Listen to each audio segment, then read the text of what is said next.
आता सोयाबीन मुदतवाढी संदर्भातल्या टॉप 9 बातम्यांचा आढावा घेऊयात।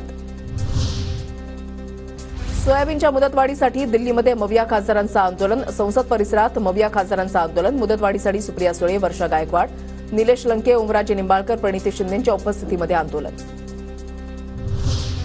सोयाबीन खरेदीसाठी केंद्राकडून मुदतवाढ नाही, मुदतवाढ दिली नसल्याचं राज्य पणन विभागाचं स्पष्टीकरण।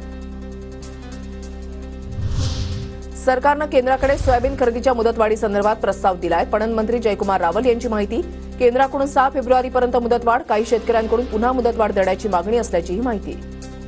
31 जानेवारीनंतर अजून 7 दिवसाची मुदत आपण 6 जानेवारीपर्यंत वाढवली। अजून काही शेतकऱ्यांची मागणी होती आणि मागणीनुसार आपण प्रस्ताव तयार करून 6 तारखेला केंद्राला पाठवलेला आहे। केंद्राला विनंती केली। सोयाबीन खरेदीचा मुद्दा खासदार सुप्रिया सुळेंकडून लोकसभेमध्ये उपस्थित। नाफेडची सोयाबीन खरेदी बंद, मात्र शेतकऱ्यांनी ऑनलाईन नोंदणी केली आहे, त्यामुळे जोपर्यंत शेवटचा शेतकरी आहे तोपर्यंत सोयाबीन खरेदी झाली पाहिजे, सुळेंची मागणी।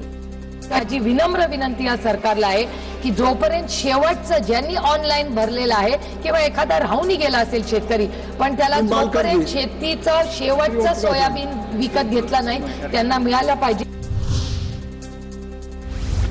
राज्यामध्ये जवळपास 21,000 शेतकरी सोयाबीन खरेदीपासून वंचित। शेतकरी नाफेडच्या दरामध्ये आहे तर शेवटचं पोतं आहे तोपर्यंत ही खरेदी करावी, खासदार ओमराजे निंबाळकरांची लोकसभेत मागणी। केंद्र सरकारनं या खरेदीची मुदत वाढवावी आणि शेतकऱ्याचं सोयाबीनचं शेवटचं पोतं जोपर्यंत त्या ठिकाणी खरेदी होत नाही तोपर्यंत ही मुदत त्या ठिकाणी चालू ठेवावी, ही खरेदी तातडीने चालू करावी, कळकळीची विनंती माझी।